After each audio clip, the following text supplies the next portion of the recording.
Hello friends, जैसे हम digestive glands के बारे में पढ़ रहे थे, आज हम उसी को कंटिन्यू करेंगे। और आज की वीडियो में हम जो ग्लैंड्स पढ़ेंगे उसमें हम पैनक्रियाज के बारे में पढ़ेंगे, इंटेस्टाइनल ग्लैंड्स के बारे में पढ़ेंगे और लीवर के बारे में पढ़ेंगे। स्टार्ट करते हैं वीडियो को। सबसे पहले अगर हम पैनक्रियाज की बात करें तो पैनक्रियाज की हमें पोजीशन पता होनी चाहिए कहाँ होती है। तो जैसे आपने पढ़ा है इंटेस्टाइन के बारे में, हमने पहले लेक्चर में पढ़ा था, हमने पढ़ा था कि इंटेस्टाइन का एक पार्ट होता है जिसे हम ड्यूडेनम बोलते हैं और जो कुछ इस तरीके से सी शेप का होता है। तो ये जो पार्ट होता है, इसी पार्ट के अंदर हमारा पैनक्रियाज लोकेटेड होता है। ठीक है, इसका मैंने आगे स्ट्रक्चर भी बनाया है लीवर के साथ, तो वहाँ पे मैं आपको और अच्छे से दिखा दूंगा। पोजीशन क्या है? Present between the limbs of C shape duodenum.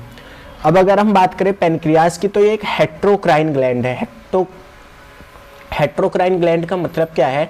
ये दोनों तरीके से काम करता है, एक्सोक्राइन ग्लैंड की तरह भी काम करता है और एंडोक्राइन ग्लैंड की तरह भी काम करता है। यानी अगर हम बात करें तो ये हार्मोन्स भी सिक्रीट करता है, और अगर हम दूसरा बात करें एक्सोक्राइन नेचर, तो यहाँ पे ये पैनक्रियाटिक जूस भी रिलीज करता है। पैनक्रियाटिक जूस क्या करता है? डाइजेशन में हेल्प करता है। देखिए, हम एक्सोक्राइन और एंडोक्राइन की बात करते हैं। एक्सोक्राइन की जो यूनिट होती है उसको हम बोलते हैं एसिनी, और कई सारी एसिनी मिलके पैनक्रियाज का एक्सोक्राइन ग्लैंड बनाती हैं। ठीक है, और एंडोक्राइन की बात करें तो एंडोक्राइन की जो यूनिट होती है उसे हम बोलते हैं स्लेट ऑफ लैंगरहैंस। क्या बोलते हैं? Slate of Langerhans. अगर हम टोटल सिक्रीशन की बात करें, पैनक्रियाज का टोटल सिक्रीशन जो होता है उनमें से 99% जो सिक्रीशन होता है वो पैनक्रियाटिक जूस होता है। क्या होता है? पैनक्रियाटिक जूस होता है। और इस पैनक्रियाटिक जूस को सिक्रीट कौन करता है? एसिनी। अगर हम हार्मोन की बात करें तो सिर्फ 1% हार्मोन रिलीज होता है पैनक्रियाज के द्वारा। अब हम आगे बढ़ते हैं और डक्ट्स के बारे में पढ़ते हैं। देखो, होता क्या है, पैनक्रियाज की दो डक्ट होती हैं। एक डक्ट को हम नाम देते हैं डक्ट ऑफ सेंटोरिनी और एक डक्ट को हम नाम देते हैं डक्ट ऑफ विल्सन। इसमें जो डक्ट ऑफ सेंटोरिनी होती है इसे हम एक्सेसरी पैनक्रियाटिक डक्ट भी बोलते हैं। ऐसा क्यों बोलते हैं? क्योंकि इसका जो रोल होता है मेनली वो क्या होता है कि ये सोडियम बाइकार्बोनेट को रिलीज करती है। क्या करती है? Sodium bicarbonate containing alkaline fluid को रिलीज करती है, ताकि जो ड्यूडेनम है उसका पीएच मेंटेन रहे। क्योंकि आपको पता है स्टमक में पीएच 1.8 होता है और इंटेस्टाइन में पीएच कम होना, और इंटेस्टाइन में जो पीएच है वो 7.8 होना चाहिए। तो उस पीएच को मेंटेन करने के लिए यहाँ पे सोडियम बाइकार्बोनेट आयन मतलब कंटेनिंग फ्लूइड को रिलीज करा जाता है, जहाँ पे ये बाइकार्बोनेट क्या करेगा? एज अ बफर काम करेगा। अब हम बात करते हैं डक्ट ऑफ विल्सन की। डक्ट ऑफ विल्सन हमारी मेन पैनक्रियाटिक डक्ट होती है, और ये लीवर से जो हमारी डक्ट आ रही होती है, बाइल डक्ट, उसके साथ मिलके हेपेटो पैनक्रियाटिक डक्ट बनाती है। क्या बनाती है? हेपेटो पैनक्रियाटिक डक्ट बनाती है। इसे अभी आप और अच्छे से समझेंगे जब मैं आपको लीवर और पैनक्रियाज का डायग्राम एक साथ दिखाऊंगा।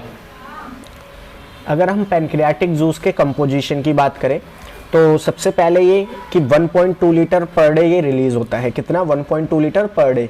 पीएच की बात करें 7.8, क्योंकि इसी पीएच में ये जो एंजाइम रिलीज करे जाते हैं पैनक्रियाटिक वो वर्क करेंगे। ये एक कंप्लीट डाइजेस्टिव जूस है। कंप्लीट डाइजेस्टिव जूस क्यों है? क्योंकि यहाँ पे हर तरीके के एंजाइम देखने को मिलते हैं। जैसे यहाँ पे प्रोटीन डाइजेस्टिंग एंजाइम देखने को मिलते हैं, स्टार्च डाइजेस्टिंग एंजाइम देखने को मिलते हैं, फैट डाइजेस्टिंग एंजाइम देखने को मिलते हैं और न्यूक्लिक एसिड डाइजेस्टिव एंजाइम देखने को मिलते हैं। तो इसीलिए इसे हम कंप्लीट डाइजेस्टिव जूस भी कहते हैं, और ये नीट एग्जामिनेशन में पूछा गया है, इसलिए मैंने यहाँ पे लिख दिया है। अब हम बात करते हैं स्लेट्स ऑफ लैंगरहैंस की। स्लेट ऑफ लैंगरहैंस किसकी यूनिट थी? एंडोक्राइन ग्लैंड की यूनिट थी। ठीक है, स्लेट ऑफ लैंगरहैंस की बात करें तो स्लेट ऑफ लैंगरहैंस 3 तरीके की सेल से मिलकर बना हुआ होता है, जिसमें अल्फा सेल्स होती हैं, बीटा सेल्स होती हैं एंड डेल्टा सेल्स होती हैं। मान लीजिए ये हमारा स्लेट ऑफ लैंगरहैंस है, ये यहाँ पे ब्लड वेजल्स जा रही हैं। ब्लड वेजल्स के चारों तरफ हमारी जो सेल्स होती हैं उन्हें हम बोलते हैं बीटा सेल्स। ठीक है, और स्लेट ऑफ लैंगरहैंस के चारों तरफ जो सेल्स होती हैं उन्हें हम बोलते हैं अल्फा सेल्स। अल्फा सेल और बीटा सेल्स के बीच में जो स्पेस होता है उसमें जो सेल्स होती हैं उसे हम बोलते हैं डेल्टा सेल्स। अब हम इनके बारे में पढ़ते हैं कि ये क्या चीज़, कौन सा हार्मोन सिक्रीट करते हैं और उसका क्या काम होता है। अगर मैं बात करूं अल्फा सेल्स की, तो ये ग्लूकोजन हार्मोन रिलीज करती हैं। ग्लूकोजन हार्मोन की बात करें तो ये एक हाइपरग्लिसमिक हार्मोन है। हाइपरग्लिसमिक का मतलब क्या है? देखो हाइपर का मतलब होता है ज्यादा, ठीक है, ग्लिसमिक का मतलब होता है ग्लूकोज, यानी ये क्या करता है, ब्लड में जो ग्लूकोज का लेवल है उसे इंक्रीज करता है, इंक्रीज ब्लड ग्लूकोज लेवल। अब ये इसे इंक्रीज कैसे करता है, ब्लड में ग्लूकोज के लेवल को इंक्रीज कैसे करता है, तो यहाँ पे एक ये प्रोसेस होता है ग्लूकोजिनोलाइसिस। ग्लूकोजिनोलाइसिस में क्या होता है, ग्लूकोजन को ब्रेक डाउन करा जाता है ग्लूकोज में, और यहाँ पे ग्लूकोज का फॉर्मेशन होता है, तो ब्लड में ग्लूकोज के लेवल बढ़ जाता है। अब हम बात करते हैं बीटा सेल्स की। तो बीटा सेल्स क्या करते हैं, इंसुलिन नाम का हार्मोन रिलीज करते हैं। अब इंसुलिन की बात करें तो ये हाइपोग्लिसमिक नेचर का होता है। किस नेचर का होता है, हाइपोग्लिसमिक नेचर का होता है। अगर हम बात करें हाइपो की, तो हाइपो का मतलब होता है क्या, कम, ठीक है, ग्लिसमिक ग्लूकोज से रिलेटेड है। तो ये क्या करता है, ब्लड में ग्लूकोज के लेवल को कम करता है, ब्लड में ग्लूकोज के लेवल को कम करता है। अब ये कम करता कैसे है, increase permeability of cell for glucose. ये क्या करता है, जैसे मान लीजिए कोई सेल है, ठीक है, इसकी परमिएबिलिटी को बढ़ाता है। परमिएबिलिटी को बढ़ाने का मतलब क्या है कि ग्लूकोज की जो एंट्री होती है सेल के अंदर उसको इंक्रीज कर देता है। ओके, अब ब्लड की जब ग्लूकोज सेल्स में अच्छे से जाएगा तो क्या होगा, ब्लड में डिक्रीज हो जाएगा, क्योंकि ब्लड के थ्रू ही जाएगा, तो ब्लड में क्या होगा, ग्लूकोज का लेवल कम हो जाएगा। अब हम बात करते हैं डेल्टा सेल्स की। डेल्टा सेल्स जो है रिलीज करती हैं सोमैटोस्टैटिन नाम का हार्मोन। कौन सा हार्मोन, सोमैटोस्टैटिन हार्मोन को, ठीक है। अब ये सोमैटोस्टैटिन करता क्या है, ये इनहिबिट करता है अल्फा और बीटा सेल्स के सिक्रेशन को, यानी अल्फा सेल्स जो हमारा ग्लूकोजन हार्मोन रिलीज कर रही थी उसे रोकता है, बीटा सेल्स जो हमारा इंसुलिन रिलीज कर रही थी उसे रोकने का काम किसका होता है, सोमैटोस्टैटिन हार्मोन का। अब यहाँ पे एक नोट करने वाली बात यह है कि इन तीनों हार्मोन्स को डायरेक्टली रिलीज कर दिया जाता है ब्लड में, ठीक है। सो यहाँ पे हमारा पेनक्रियाज ग्लैंड जो है वो खत्म होता है। अब हम मूव ऑन करते हैं लीवर पे। सो लीवर सबसे पहले आपको पता होना चाहिए लार्जेस्ट एक्सोक्राइन ग्लैंड है। इसके अगर वेट की बात करें तो जो ह्यूमन वेट होता है उसमें 1.5 kg जो वेट होता है वो लीवर का ही होता है। लीवर की बात करें तो इसकी हाई रीजनरेशन पावर होती है। हाई रीजनरेशन पावर का मतलब क्या है, आपने सुना होगा जब किसी का लीवर ट्रांसप्लांटेशन होता है तो उसमें पूरे का पूरा लीवर नहीं दिया जाता है, उसमें लीवर का एक टुकड़ा दिया जाता है और उस टुकड़े से बॉडी अपने आप पूरा का पूरा लीवर का फॉर्मेशन कर लेती है। तो लीवर की जो रीजनरेशन पावर होती है वो ज़्यादा होती है। अगर हम लीवर के पोजीशन की बात करें तो ये डायफ्राम से जस्ट नीचे राइट साइड में होता है। डायफ्राम से जस्ट नीचे राइट साइड में होता है, अपर राइट साइड जस्ट बेलो डायफ्राम। लीवर की बात करें तो लीवर दो लोब्स में डिवाइड होता है, एक राइट एक लेफ्ट। राइट जो लोब होता है वो लार्ज होता है और लेफ्ट जो हमारा लोब होता है वो स्मॉल होता है साइज में। अगर हम इसके यूनिट की बात करें तो यूनिट जो होती है लीवर की उसे हम बोलते हैं हेपेटिक लॉब्यूल्स। क्या बोलते हैं, हेपेटिक लॉब्यूल्स। कहीं भी याद रखना अगर टर्म आती है हेपेटिक या फिर हेपेट, ठीक है, या फिर हेप्टो, तो वो समझ लेना वो चीज़ लीवर से जुड़ी हुई है। किससे जुड़ी हुई है, लीवर से जुड़ी हुई है, या फिर वो लीवर जैसा कोई काम कर रही है। अगर हम बात करें लीवर की कवरिंग की या फिर जो लीवर की यूनिट्स है उनकी कवरिंग की, तो वो काम होता है ग्लिसन्स कैप्सूल का। किसका, ग्लिसन्स कैप्सूल का। लीवर की जो हमारी फेगोसाइटिक सेल्स होती है, फेगोसाइटिक सेल्स यानी वो सेल्स जो क्या करती हैं, दूसरी सेल्स को किल करती हैं एक तरीके से, ठीक है। जो भी अननोन सेल्स होती हैं जिन्हें वो आइडेंटिफाई नहीं कर पाती कि ये बॉडी की है, ठीक है, बॉडी की है या नहीं है, उन सेल्स को किल करती है कौन, फेगोसाइटिक सेल। तो उस फेगोसाइटिक सेल को हम नाम देते हैं कफ्फर सेल्स। कौन सी सेल्स, कफ्फर सेल्स। तो लीवर की जो फेगोसाइटिक सेल होती है उन्हें हम नाम देते हैं कफ्फर सेल। अब देखो मैंने जो आपसे बोला था कि हम लीवर और किडनी दोनों का, लीवर और पैनक्रियास दोनों का डायग्राम देखेंगे। तो ये है हमारा लीवर का डायग्राम। किसका डायग्राम है, ये लीवर का। इसमें दो लोब आप देख सकते हो, एक ये है एक ये है। इसमें जो हमारा राइट साइड वाला देखो लोब है, ये क्या है, साइज में बड़ा है, और ये देखोगे ये साइज में छोटा है, स्मॉल है, ठीक है। अगर हम बात करें इन दोनों के अटैचमेंट की, तो ये दोनों लोब एक दूसरे से जुड़े हुए होते हैं फैल्कीफॉर्म लिगामेंट के थ्रू। किसके थ्रू, फैल्कीफॉर्म लिगामेंट के थ्रू। और लीवर का जो राइट लोब होता है इसके जस्ट नीचे या इसके कह सकते हो पीछे की साइड लोकेटेड होता है गॉल ब्लैडर। कौन सा ऑर्गन, गॉल ब्लैडर। अब देखिए हम इसका डक्ट सिस्टम समझते हैं, क्योंकि यहाँ से कई बार क्वेश्चंस पूछा जाता है। तो लीवर की नॉर्मल जो हमारी डक्ट्स होती हैं उन्हें हम हेपेटिक डक्ट्स कहते हैं, ठीक है। तो लेफ्ट लोब से जो डक्ट आएगी उसे हम लेफ्ट हेपेटिक डक्ट कहेंगे, राइट साइड से जो डक्ट आएगी उसे हम राइट हेपेटिक डक्ट कहेंगे। अब ये लेफ्ट और राइट दोनों ही डक्ट आपस में मिलकर क्या बनाती हैं, कॉमन हेपेटिक डक्ट बनाती हैं। क्या बनाती हैं, कॉमन हेपेटिक डक्ट बनाती है। अब क्या होता है, गॉल ब्लैडर से जो डक्ट आती है उसे हम बोलते हैं सिस्टिक डक्ट। क्या बोलते हैं, सिस्टिक डक्ट बोलते हैं। सिस्टिक डक्ट और कॉमन हेपेटिक डक्ट ये दोनों डक्ट मिलके एक नई डक्ट का फॉर्मेशन करती हैं, जिसको हम बोलते हैं बाइल डक्ट। क्या बोलते हैं, बाइल डक्ट बोलते हैं। और बाइल डक्ट की ओपनिंग पे एक स्पिंचर लगा होता है, जिसे हम स्पिंचर ऑफ बॉयडन कहते हैं। क्या कहते हैं, स्पिंचर ऑफ बॉयडन कहते हैं। अब मैंने आपको बताया था कि जो पेनक्रियाज होता है इसकी क्या होती हैं, दो डक्ट होती हैं, एक डक्ट ऑफ विल्सन और एक डक्ट ऑफ सेंटोरिनी। तो डक्ट ऑफ सेंटोरिनी तो एक एसेसरी डक्ट है, उसके बारे में हमें नहीं पढ़ना, लेकिन डक्ट ऑफ विल्सन जो होती है, डक्ट ऑफ विल्सन जो होती है ये बाइल डक्ट के साथ, देखो यहाँ पे मैंने मैच करी है, बाइल डक्ट के साथ मिलके डक्ट ऑफ विल्सन क्या बनाती है, हेप्टो पैनक्रियाटिक डक्ट बनाती है। क्या बनाती है, हेप्टो पैनक्रियाटिक डक्ट बनाती है। और ये हेप्टो पैनक्रियाटिक डक्ट कहां जाके ओपन होती है, सी शेप ड्यूडेनम में। यहाँ पे मैंने सी लिखना है यहाँ पे, ठीक है। कहां जाके ओपन होती है, सी शेप ड्यूडेनम में जाके ओपन होती है। हेप्टो पैनक्रियाटिक डक्ट मैंने दिखा दिया। अब यहाँ पे ये जो सोलो स्ट्रक्चर है इसको हम बोलते हैं एम्पुला ऑफ वेटर। क्या बोलते हैं, एम्पुला ऑफ वेटर। और यहाँ पे ये जो ओपनिंग होती है हेप्टो पैनक्रियाटिक डक्ट की ड्यूडेनम में, ठीक है, यहाँ पे भी एक स्पिंचर लगा होता है जिसे हम बोलते हैं स्पिंचर ऑफ ओडी। क्या बोलते हैं, sphincter of OD. So I hope duct system आपको कंप्लीट क्लियर हो गया होगा। क्या कहा मैंने कि जो लेफ्ट हमारे लीवर से डक्ट आएगी उसे हम लेफ्ट हेपेटिक डक्ट बोलेंगे, जो राइट लीवर से आएगी उसे राइट हेपेटिक डक्ट बोलेंगे। दोनों डक्ट मिलके कॉमन हेपेटिक डक्ट बनाएंगी। क्या बनाएंगी, कॉमन हेपेटिक डक्ट बनाएंगी। ये common hepatic duct cystic duct के साथ मिलके, जो कि गॉल ब्लैडर की डक्ट है, उसके साथ मिलके बाइल डक्ट बनाएंगी। बाइल डक्ट क्या करेगी, जाके मिलेगी डक्ट ऑफ विल्सन से, जो कि पेनक्रियास की डक्ट है, और ये दोनों मिलके हेपेटो पैनक्रियाटिक डक्ट बनाएंगे। हेपेटो पैनक्रियाटिक डक्ट बनाएंगे और ये हेपेटो पैनक्रियाटिक डक्ट जाके ओपन हो जाएगा ड्यूडेनम में। और इसकी ओपनिंग को कंट्रोल करने के लिए एक स्पिंचर होता है जिसे हम नाम देते हैं स्पिंचर ऑफ ओडी। अब हम एक छोटा सा टॉपिक पढ़ते हैं, पोर्टल ट्रायड। ये एनसीईआरटी के बाहर का है लेकिन लीवर से जुड़ा हुआ है। देखिए हमने लीवर की बात करी थी, तो लीवर की जो यूनिट थी उसे हमने बोला था हेपेटिक लोब्यूल। अगर हेपेटिक लोब्यूल की बात करें तो ये हेक्सागोनल शेप का होता है, इस तरीके से होता है।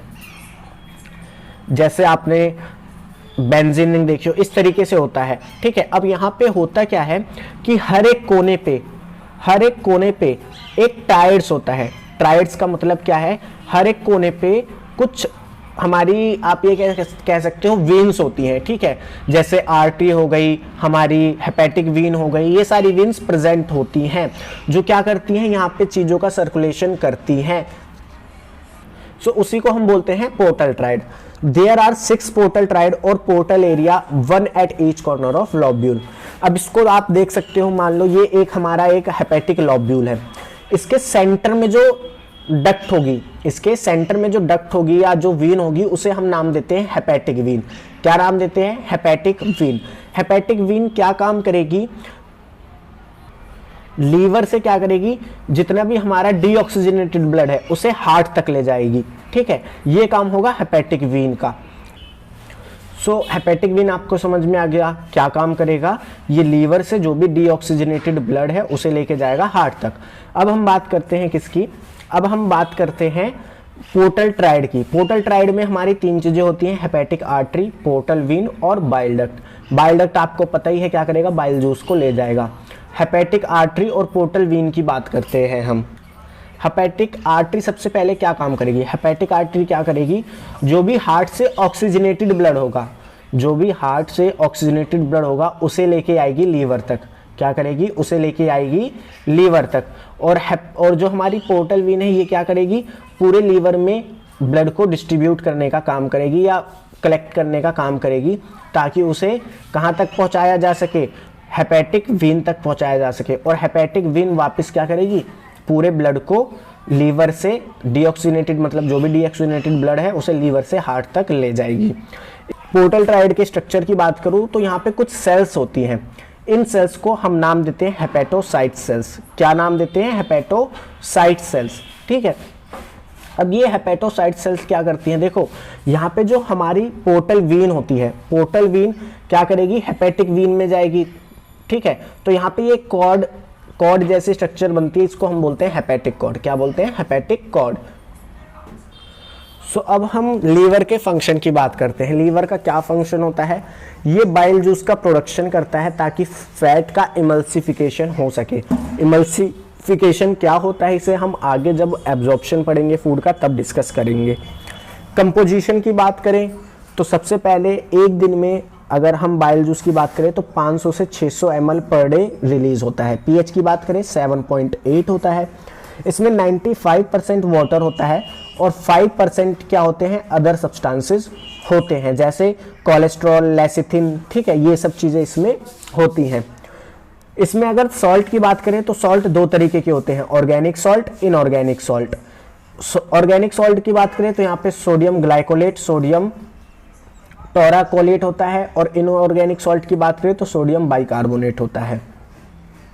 अब आपने लीवर का फंक्शन पढ़ा है कि ये फैट के इमल्सिफिकेशन में हेल्प करता है।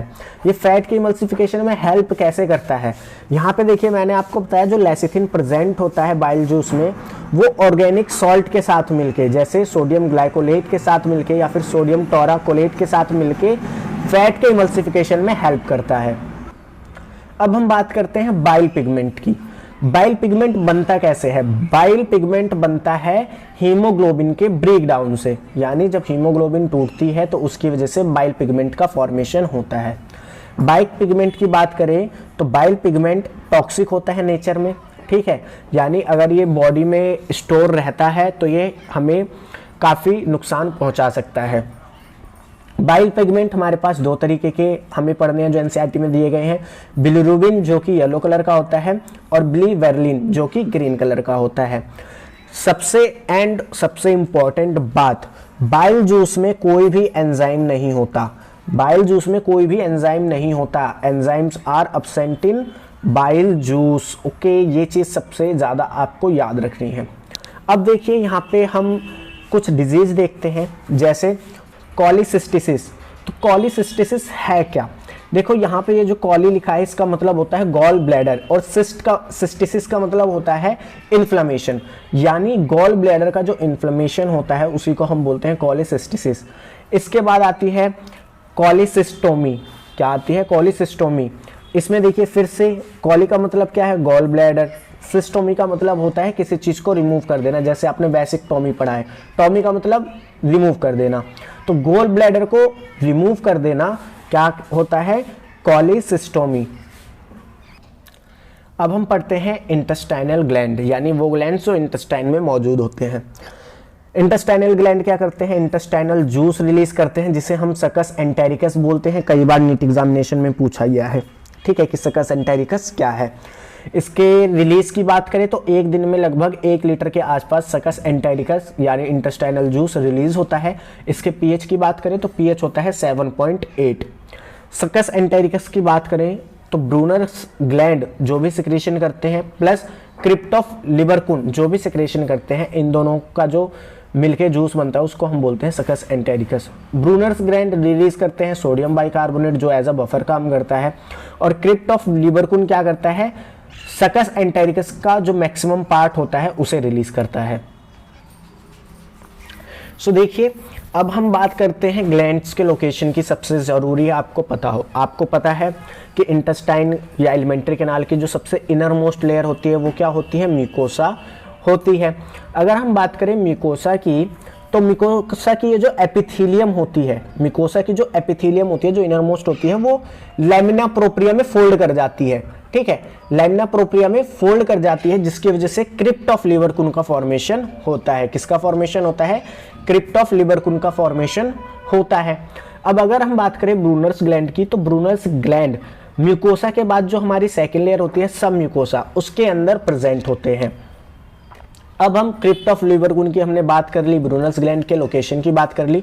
अब क्रिप्ट ऑफ लीवरकुन के सिक्रीशन की बात कर लेते हैं। तो यहाँ पे आप कई तरीके की सेल्स देखोगे, जैसे सबसे पहले आएंगी गोबलेट सेल्स, ऊपर की साइड होती हैं, सिक्रेट करती हैं म्यूकस, सेम एज म्यूकस नेक सेल जो आपने स्टमक में पढ़ी थी, ठीक है, सेम उसी की तरह है ये। गोबलेट सेल्स के बाद आती हैं पेनिथ सेल्स, ये क्या करती हैं, एंटीबैक्टीरियल लाइजोजाइम सिक्रीट करती हैं, ताकि अगर फूड के साथ हमने मतलब कोई पैथोजन आ गया है, पैथोजन टाइप या माइक्रो ऑर्गेनिज्म कुछ आ गया है, तो उसे किल करा जा सके। उसके बाद कुछ एंजाइम रिलीजिंग सेल्स होती हैं, ठीक है। उसके बाद हम देखें अगर तो एक एर्जिनटेफिन सेल्स होती हैं। कौन से सेल्स होती हैं, एर्जिनटेफिन सेल्स होती हैं, जो क्या करती हैं, सर्टोनिन नाम का हार्मोन रिलीज करती हैं। ये सर्टोनिन क्या करता है, ये सर्टोनिन हेल्प करता है गट के कॉन्ट्रैक्शन में, यानी जो भी एलिमेंट्री कैनाल है उसके कॉन्ट्रैक्शन में हेल्प करने का काम होता है इस सर्टोनिन हार्मोन का। सोमैटोस्टैटिन अलग है, सेरोटोनिन अलग है, ये याद रखना। और फिर हमारे पास कुछ सेल्स आती हैं जो क्या करती हैं, हार्मोन को रिलीज करती हैं। अब इन हार्मोन रिलीजिंग सेल्स के बारे में अगर हम बात करें, इनके नाम आपको नहीं याद करने, आपको बस पता होने चाहिए कि कौन से हार्मोन जो है वो इंटेस्टाइन के द्वारा रिलीज करे जाते हैं। सो यहाँ पे मैंने पूरी टेबल बना रखी है कि कौन सा हार्मोन है, उसका सोर्स क्या है, मतलब कहाँ से वो सिक्रीट होता है, टारगेट ऑर्गन क्या है, कहाँ पे वो जाएगा, और फिर फंक्शन यानी वो क्या काम करेगा। सबसे पहले हम बात करते हैं एंटीरोगेस्ट्रॉन की। ये एक हार्मोन है जिसे हम GIP भी कहते हैं। कहाँ से रिलीज होता है, इंटेस्टाइनल म्यूकोसा से, यानी ड्यूडनम जो होता है इंटेस्टाइन का, उसकी जो म्यूकोसा लेयर होती है वहाँ से रिलीज होता है। इसके टारगेट ऑर्गन की बात करें तो ये स्टमक के ऊपर जाके एक्ट करता है, और इसके फंक्शन की बात करें तो ये क्या करता है, inhibit gastric mortality and HCl, ये HCl की सिक्रेशन को कम करता है, ठीक है। नेक्स्ट हमारा आता है सिक्रेटिन हार्मोन, ये भी हमारे ड्यूडेनम से रिलीज होता है। कहाँ पे जाके वर्क करता है, स्टमक के ऊपर, गॉल ब्लैडर के ऊपर और पैनक्रियाज के ऊपर। इसके फंक्शन की बात करें तो ये क्या करता है, ये भी HCl के प्रोडक्शन को रोकता है, साथ साथ में stimulate pancreatic alkaline fluid and bile juice, जो भी पैनक्रियाटिक जूस का सिक्रेशन होता है, जैसे हमने पढ़ा था पैनक्रियाटिक जूस में जो एल्कलाइन फ्लूइड कौन सिक्रेट करता है, डक्ट ऑफ सेंटोरेनी, तो ये डक्ट ऑफ सेंटोरेनी के सिक्रेशन को स्टार्ट करती है और साथ ही साथ बाइल जूस के सिक्रेशन को भी स्टार्ट करती है ताकि pH मेंटेन हो सके। इसके बाद आता है कोलियोसाइटोकाइनिन, ये कहाँ से रिलीज होता है, ये इंटेस्टाइनल म्यूकोसा से रिलीज होता है, ठीक है। कहाँ पे वर्क करता है, stomach, gall bladder and pancreas के ऊपर। ये क्या करता है, ये क्या करता है, जो भी स्टमक होता है उसको खाली करने में हेल्प करता है, ठीक है। बाइल जूस के सिक्रेशन को स्टिमुलेट करता है, पैनक्रियाटिक जूस के स्टिमुलेशन को इंक्रीज करता है। सो यही मेन 3 आपको ग्लैंड के बारे में पता होना चाहिए, इन्हीं से क्वेश्चंस पूछा जाता है। कुछ 2-3 एक्स्ट्रा हार्मोन्स है जैसे ड्यूक्रोनिन, एंट्रोक्राइनिन, विलिकाइनिन, यहाँ से बहुत कम क्वेश्चन पूछा जाता है, लेकिन मैंने लिख दिया है। आपको अगर याद करना हो तो याद कर सकते हैं, नहीं तो कोई बात नहीं, आपको नोट्स में मिल जाएगा। तो मिलते हैं नेक्स्ट वीडियो में, जिसमें हम एब्जॉर्प्शन ऑफ फूड पढ़ेंगे।